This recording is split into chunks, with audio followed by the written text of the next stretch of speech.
The most common, widely held fantasy about enlightenment is that it is freedom from suffering, the transcendence of pain and struggle, the land of milk and honey, a state of perpetual love, bliss, and peace. Enlightenment represents the collectively shared dream of an idealized and perfect world of pure beauty and joy. It is not only New Age fantasy, it is the secret wish of all people. It is our shared dream of salvation, but it is only a fantasy. Hello and welcome to another episode in our Spiral Dynamics series on the living philosophy. Today I want to talk about spirituality, and I want to talk about the different levels of spirituality. So really I want to draw this distinction between a green level spirituality and a tier 2 level yellow or a level turquoise level of spirituality. And this distinction is actually quite big, I think, in terms of when you look at the spiritual community. This kind of opens my eyes a lot. And I talked in a previous video about why I'm not enlightened, and just drawing on a couple of quotes from Sri Ramakrishna and Anthony de Mello, and just the thing of why needing to become enlightened versus wanting to become enlightened. And so I just thought in this episode I would explore that in a spiral dynamics sense. So, talking about green spirituality, well, with the green ethos of kind of what happens at green, and I think this is key to understanding what happens here, is that like green is the evolution out of orange. Orange, you realize, I've got, you're seeking material possessions, but in coming out of orange into green, you realize I've got all these possessions. I've kind of reached this peak, but I'm not happy. This isn't making me happy, and happiness becomes this central ideal, and it's actually a bit of a strange idea for happiness. You once you're at green and once you've realized that thing about happiness, you say that to other people. But you want happiness. We all want happiness, right? And people go, I guess so. Like people are like, yeah, of course, yeah. But I don't. Anyway, that's a subject for another video on the thing about happiness. And I think that happiness is actually kind of a tricky notion and a bit of a green deceit in some way. But with respect to spirituality, what's happening there with green is, okay, so they've come into green, they've said, I want to be happy, and they look around for, how do I become happy? And so you go to these different schools of thought, and there's so much spiritual porn out there in terms of like, you can have this everlasting bliss. Like if you have this divine union, and it's sold as this Eden, as this kind of a blissful nirvana, as reaching heaven, as a return to that kind of Edenic state of bliss and communion with the divine. And that's really a lot of what's going on in that green level spirituality, is like sending out good vibes, having compassion, wanting everyone to be happy, wanting everyone to get along, to raise the vibration of everyone. And I think it's that thing of moving towards happiness, moving towards fulfillment, this kind of this certain thing of like navel gazing at the self that's kind of so peculiar with green spirituality, but it won't necessarily get anywhere because that's not actually what is going on with the path towards enlightenment, towards mysticism. That's like a distraction that the Buddha warns about, but that's the thing that draws us in, because it's this incredible MDMA natural buzz of an experience, and that's what draws you in, is that yes, the divine consciousness. And then there's all the virtues and the morality that goes along with it, of vegetarianism and the compassion and the hippie movement and the kind of anti-war, the ecological thing. So there's all this kind of a morality and code of expectations for what someone who's on the path should do. So you very much get pigeonholed because you gotta be this sort of mold of compassion and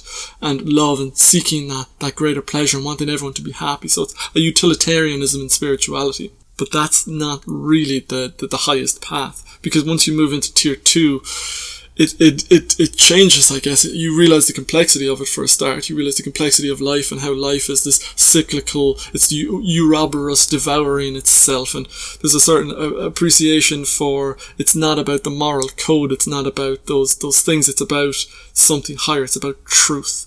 And that's, again, a move away from the communal green, that us values of green, that compassion and looking after the animals and the earth. And that circle of compassion has risen from where it was at purple from my tribe, from the blue to my country or my religion, or people in the same category as me, to green, moving beyond even the human race, which an amazing evolution, beautiful evolution. But then with yellow, you get this move towards truth and seeking the actual truth, whether it hurts anyone or whether you become selfish again, because you go, what good am I, a drowning man, to help another drowning person?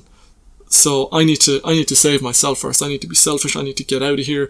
I'll rise to a higher level, and then I can help people if I want. And that's the thing, is that you're not bound by the moral code of a green or a blue there. It's not a compulsion. It's like, when you get there, you realize this is a simulation. This is a game. This is a dream state. So what is the point in, you're not bound to do it. It's if the spirit is channeling you, if that thing that you are, if the greater reality, I'm talking about stuff that I don't understand, but it's whatever that is, it's not bound by the expectations of the community.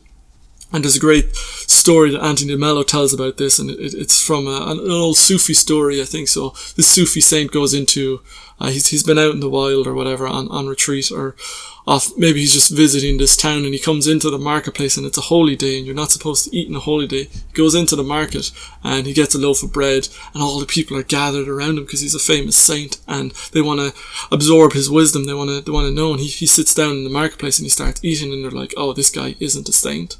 Look at him. He's just eating. He's defying the rules. He's defied the law. And so now we know that he's not a saint. So most people go away, and his disciples are like, hey, what's going on? Why are you eating the bread? And he's like, the law was made for man, not man for the law. And so it's this thing of knowing the spirit of the rules so deeply that you know how to break them. I guess it's the Dalai Lama's learn the rules so you can break them properly. And it's spirituality at a higher level, because you're not bound by that box of green, that communal expectations outside of which you're no longer a saint. Your political correctness will shun you. But once you move into the yellow, it's like, that doesn't matter. It's like, I'm not out here seeking a tribe. I'm not out here seeking a community. I'm seeking truth. I'm seeking something higher, even if it alienates everyone else. That's the loneliness of the path. That's the straight and narrow way. Whereas the green spirituality path isn't really that lonely. There's a drumming group or a medicine circle for everyone, really. And there's sub communities everywhere, and maybe the yellows will still fit into that, I'm not sure, but it's certainly, it's your own path. And I think I'm being unfair there, because I've met a lot of people in medicine circles and in drumming circles. Anyway, certainly in medicine circles who are on their own path, and medicine is such a personal thing anyway, because no one can really accompany you when you go out into a psychedelic other world. So it is kind of your own path, but still communities can kind of form with that. And are you getting bound by that community? Are you following their rules? Are you hemmed into a certain thing rather than following your own inner light, your own inner north on the compass? So that's one point about this spirituality aspect, and how the yellow breaks off and goes towards truth and is not bound by the community values of green. They're not concerned with the bliss of spirituality and the blissful union, the Edenic thing, because they're not concerned with happiness. They're concerned with truth, and it's the search for truth. It's the search for, everything is so complex. I've realized that even going through all those groups and everything at green, it didn't achieve what I wanted it to achieve. And so being happy wasn't the end of it, wasn't the end goal, or maybe it didn't make you happy at all. So you move to yellow and you see that everything is way more complex than that, and us all getting along isn't going to solve the world's problems. And maybe at yellow you start moving to realize that there is no problem. Everything is just incredibly complex, and you start searching for truth, even if part of that truth is harsh realities, like the circle of life and all its devouring aspects. And there are harsh things that will not fit into that neat spiritual box. And so you will find yourself, if you're following that inner light, you will find yourself excluded from that spirituality group, because you no longer fit the conception there. And so you have to defy those conceptions if you want to ascend to the higher level. And that's the lonely path of it. So that's just what I wanted to share vis-a-vis the difference between spirituality with green and with yellow, moving into tier 2 with yellow. So I hope you've enjoyed this episode of The Living Philosophy. If you have, please subscribe if you haven't already, and give us a like. I'd love to hear from you down in the comments, and I shall see you next time. Thank you for watching.